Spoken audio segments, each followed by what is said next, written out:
નમસ્કાર, હું છું આપના સાથે ઈશા દુબે. આપ જોઈ રહ્યા છો જનસાક્ષી ન્યૂઝ. નજર કરીએ આજના મુખ્ય સમાચારો પર. મેરા વેલ્થ પ્લાન કંપનીના એમડી અને સીઈઓ અભિષેક શાહના જણાવ્યા મુજબ મહિલા દિવસ નિમિત્તે મહિલાઓને ફાઇનાન્શિયલ શિક્ષિત કેવી રીતે કરી શકાય તે માટે સેમિનાર યોજાયો હતો. સેમિનારનો મુખ્ય ઉદ્દેશ મહિલાઓને આવનારા સમયમાં આર્થિક સ્વતંત્રતા તરફ કેવી રીતે આગળ વધી શકાય અને પોતાના પરિવારને કેવી રીતે આર્થિક મદદરૂપ થઈ શકાય તે હતો. નોકરિયાત હોય કે ગૃહિણી હોય તે આર્થિક નોલેજ મેળવી પરિવારને મદદરૂપ થઈ શકે તે અંગે મહિલાઓ અને 15 વર્ષની મોટી દીકરીઓને માર્ગદર્શન આપવામાં આવ્યું હતું. મહિલાઓને ભગવાને કુદરતી શક્તિ આપી છે કે ખરાબ પરિસ્થિતિમાં કેવું બિહેવ કરવું, પેશન્સ રાખવી, વસ્તુને સારી રીતે સમજવું, તેથી મહિલાઓ પણ સારા રોકાણકાર બની શકે છે. હાય, મારું નામ અભિષેક શાહ છે. હું મેરા વેલ્થ પ્લાન કંપનીનો એમડી અને સીઈઓ છું. આજે અમે એક વુમન્સ ડે નિમિત્તે વુમન એમ્પાવરમેન્ટ એટલે કે વુમનને ફાઇનાન્શિયલ લિટરેટ કઈ રીતે કરી શકાય એવા એક પ્રોગ્રામનું આયોજન કર્યું છે. અમારો મુખ્ય હેતુ એ છે કે વુમનને પણ આવનારા સમયમાં કઈ રીતે ફાઇનાન્શિયલ ઇન્ડિપેન્ડન્ટ તરફ આગળ વધી શકે અને પોતાના ફેમિલીને આર્થિક રીતે કઈ રીતે આગળ વધારી શકે એ હેતુથી અમે એક સ્પેશિયલ પ્રોગ્રામનું આયોજન કર્યું છે, જેમાં અમે ખાલી ને ખાલી વુમન અને એમની 15 યર પ્લસની ડોટર્સને પણ અમે ઇન્વાઇટ કરી છે.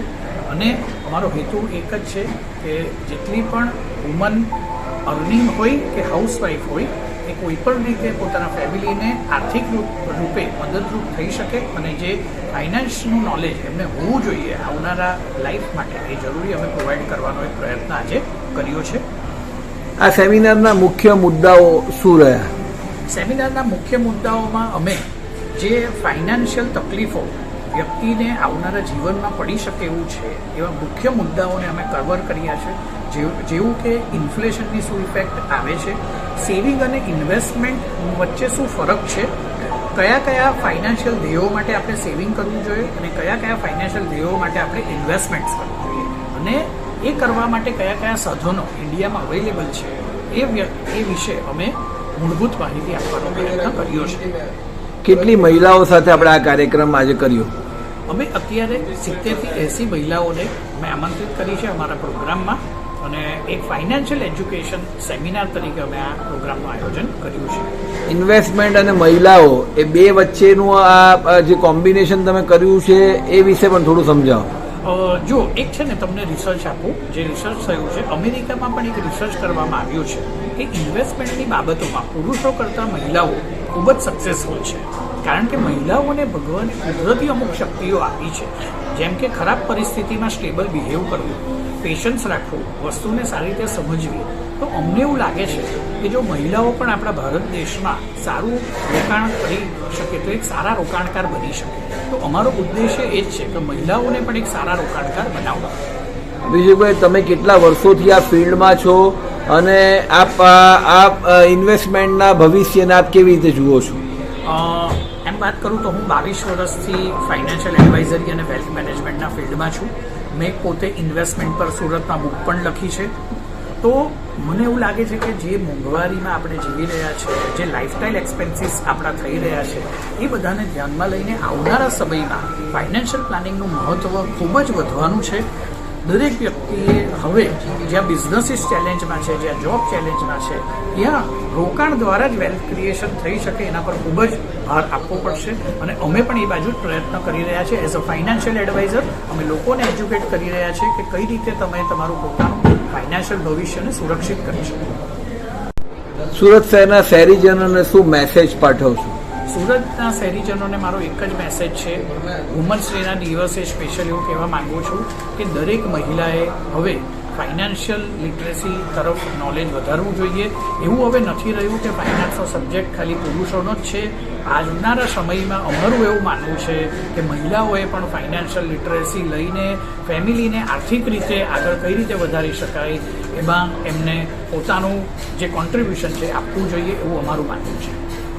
મારું નામ વિરલ વીરા છે ને હું મેનેજર છું. આજે અમે વુમન્સ ડેના નિમિત્તે આજે અમે મેરા વેલ્થ ટીમ પ્લાન સાથે આજે સેશન 80 થી 90 ફિમેલ્સને અમે લોકોએ એજ્યુકેટ કર્યું છે. મેઇન પર્પઝ એવો હતો કે જનરલી ફિમેલ્સને એવું જોવામાં આવે કે તે લોકો રસોઈમાં જ એક્સપર્ટ હોય છે, પણ આજે અમે એવો પ્રયત્ન કર્યો કે એમને આપણે ફિનાન્શિયલ પ્લાનિંગમાં પણ એક્સપર્ટ કરીએ. તો આ પ્રેઝન્ટેશનમાં અમે એમને સેવિંગ વર્સિસ ઇન્વેસ્ટમેન્ટનો શું ફરક છે એ સમજાવ્યું છે. પછી જે મોંઘવારી એકચ્યુઅલ છે એ સેવિંગ અને ઇન્વેસ્ટમેન્ટમાં કેવી રીતે એમને ઇમ્પેક્ટ કરે છે એ બતાવ્યું છે. ઇન્વેસ્ટમેન્ટ કરતી વખતે ઇન્ફ્લેશનને અથવા મોંઘવારીને કેટલું ઇમ્પોર્ટન્સ આપવું જોઈએ એ બતાવ્યું છે. કયા કયા ઓપ્શન્સ છે ઇન્વેસ્ટમેન્ટના, કે ભાઈ જનરલી ફિમેલ્સ એટલે ગોલ્ડ અને એફડી એમનો પ્રિય સબ્જેક્ટ હોય છે, પણ એના સિવાય પણ જો એમને બીજી વસ્તુઓ જોઈએ કે જેમ કે એફડી સિવાય મ્યુચ્યુઅલ ફંડ છે, એસઆઈપી છે કે એવું બધું એ લોકો જોઈએ તો એમને વધારે વળતર મળી શકે એના ઉપર આપણે એમને ઇમ્પોર્ટન્સ બતાવ્યું છે. પ્લસ મેઇન એમને બતાવ્યું છે કે નિવૃત્તિ વખતે કેટલી ઇમ્પોર્ટન્સ છે કે જો કોઈ ઇનકેસ તમારા અર્નિંગ મેમ્બર્સ છે ને ઇન બિટવીન તમારે કંઈક પ્રોબ્લેમ થાય છે ફેમિલીમાં ને એની ડેથ થાય છે તો ઇન્સ્યોરન્સનું પણ આજે અમે એમને આ વસ્તુ અહીંયાથી એજ્યુકેટ કરી છે. તો ઓવરઓલ પ્રયત્ન એવો હતો કે આજે એમને અહીંયાથી independent lady, weather it is working or non working, પણ એમને ઇન્ડિપેન્ડન્ટ તરીકે વિચારી શકે ફિનાન્શિયલ પ્લાનિંગ માટે એ રીતે અમે લોકો અહીંયા આ સેશન આજે અરેન્જ કર્યું છે.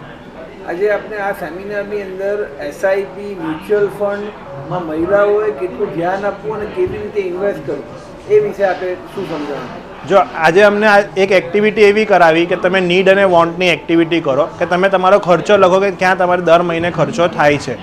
એ ખર્ચામાંથી તમે જુઓ કે મહિનાના એન્ડમાં તમારા જે અનડ્યુ ખર્ચા છે અથવા અનવોન્ટેડ ખર્ચા છે એ અમાઉન્ટ તમે ઓછી કરીને એને તમે એસઆઈપીમાં કન્વર્ટ કરો તો તમારે વધારે લાભદાયક થઈ શકે ને આ જ પૈસા એમને જ પોતે કામ આવશે ફ્યુચરમાં. તો આપણે એમને એક નીડ અને વોન્ટની એક એક્ટિવિટી પણ કરાવી છે આ સેશનમાં. મહિલાઓએ કેટલો રસ લીધો આની અંદર? 100% મહિલાઓએ અહીંયા રસ લીધો ને અમે એક એક્ટિવિટી પણ કરી કે જેમાં અમને 80% એટલે કે ઓલમોસ્ટ 50 થી 60 મહિલાઓએ એવું કીધું કે અમે એસઆઈપી વધારશું અથવા અમે એસડબ્લ્યુપી એટલે રિટાયરમેન્ટ પ્લાનિંગ માટે ચોક્કસથી આ વસ્તુ વિશે અમે લોકો વિચારશું. ભવિષ્યના આપણા મેરા વેલ્થ પ્લાનના પ્લાનિંગો શું છે? મેરા વેલ્થ પ્લાનમાં બેઝિકલી એમને બહુ ક્લિયર છે કે એમને એઝ અ ફિનાન્શિયલ લિટરસી તરીકે એક ટીમ ઊભી કરી છે જે આ સેશન્સ રન કરે છે ને જનરલી એમનો પ્રયત્ન એવો હોય છે કે કોઈ પણ ફેમિલીની પાસે એડ્યુકેટ ઇન્સ્યોરન્સ હોવું જોઈએ, હેલ્થ અથવા લાઈફ, સાથે સાથે એ થઈ જાય પછી એમને ઇન્વેસ્ટમેન્ટ માટે વિચારવું પડે છે. સુરત શહેરના શહેરીજનોને આપ શું મેસેજ પાઠવશો? સુરત શહેરના શહેરીજનોને એક જ મેસેજ કહીશ હું કે આપણે જેટલું ખાવા પીવામાં રસ ધરાવીએ છીએ એટલું જ જો આપણે ઇન્વેસ્ટમેન્ટમાં રસ ધરાવીએ તો કદાચ આપણે ઓફિશિયલી સારી રીતે પૈસા કમાવી શકીએ છીએ અને બચાવી પણ શકીએ છીએ. હેલો, મારું નામ કૃપા મિકેનિક છે અને મારા હસબન્ડ મિસ્ટર અભિષેક સાથે ઘણા વર્ષોથી જોડાયેલા છે, મે બી ઇન 2018 to 2019 અને this session particularly it was really informative for me as well. મને ઘણું બધું ખબર છે ઇન્વેસ્ટમેન્ટ વિશે અને ઘણા બધા ઓપ્શન્સ વિશે. I am also working but I don't know how to manage my finance and also how to grow them because હું તો particularly કમાવા જ છું but how can I apply my finance to grow my wealth, so that was really amazing from Mera Wealth Plan. Thank you. અહીંયા સેમિનારમાં આવ્યા એ પહેલાં આપને અંદાજ હતો ખરો કે આટલું તમારા માટે સારું સેશન જશે? એકચ્યુઅલી થોડી ઘણી આઈડિયા હતી બટ કહેવાય ને કે આ સેશન મારા માટે થોડું વધારે નોલેજેબલ રહ્યું, ઇન્ફોર્મેટિવ રહ્યું. ઘણી બધી વસ્તુઓ પરથી પર્દાફાશ થયો કે ઓકે આ ડિરેક્શનમાં જવું જોઈએ અને કઈ રીતે ફાઇનાન્શિયલ એડવાઇઝર તમને હેલ્પ કરી શકે છે to also going on a right direction and also saving you from going to wrong direction. કે તમે અગર કંઈક ખોટું કરી રહ્યા હોય અથવા તો તમે તમારા પૈસાને કામે નથી લગાવી રહ્યા તો કયા લોસીસ થઈ શકે છે ઇન ફ્યુચર, તો એ બધી જાણકારી બહુ જ સારી હતી. મહિલા દિન નિમિત્તે એમણે જે રાખ્યું છે તમે શું માનો છો? આવા સેશન્સ વારંવાર હોવા જોઈએ? ડેફિનેટલી બિકોઝ જેમ સેશન્સમાં પણ ડિસ્કસ થયું કે we are the best managers but we don't know how to apply our management skills અને ક્યાં એક્ઝેક્ટલી અમારા પાવર્સ યુઝ કરવાના છે તે ઘણી બધી મહિલાઓને નથી ખ્યાલ હોતો. મહિલાઓ આજકાલ બધી જ જગ્યાઓ પર કમાઈ રહી છે, અર્નિંગ તો થઈ જ રહ્યું છે બટ એ ઇન્ફ્લેશનને બીટ કરવા માટે અગર તમે તમારા પૈસાને કામે નથી લગાવી રહ્યા તો એ તમારો ડ્રોબેક બની શકે છે. અંતમાં જે મહિલાઓ આ સેશનમાં નથી આવી શક્યા એને શું મેસેજ પાઠવશો? મેસેજ ખાલી હું એક જ આપીશ કે ભલે તમે કદાચ કોઈ રીઝન્સથી નહીં આવી શક્યા હોય, અટેન્ડ નહીં કરી શક્યા હોય, but I think Mera wealth પ્લાનની જે ટીમ છે they are always ready to help you, guide you and support you in your thick and thins. તો પ્લીઝ એન્ડ પ્લીઝ અગર સપોઝ નથી આવી શક્યા કોઈ કારણથી તો એકવાર ખાલી મળીને એટલું પૂછી શકો છો કે સપોઝ મારી પાસે આટલા પૈસા છે તો હું આને કઈ રીતે કામ લગાવું અને એને ગ્રો કરી શકું. So it was really amazing session. Paresh મારું, જનસાક્ષી ન્યૂઝ, સુરત.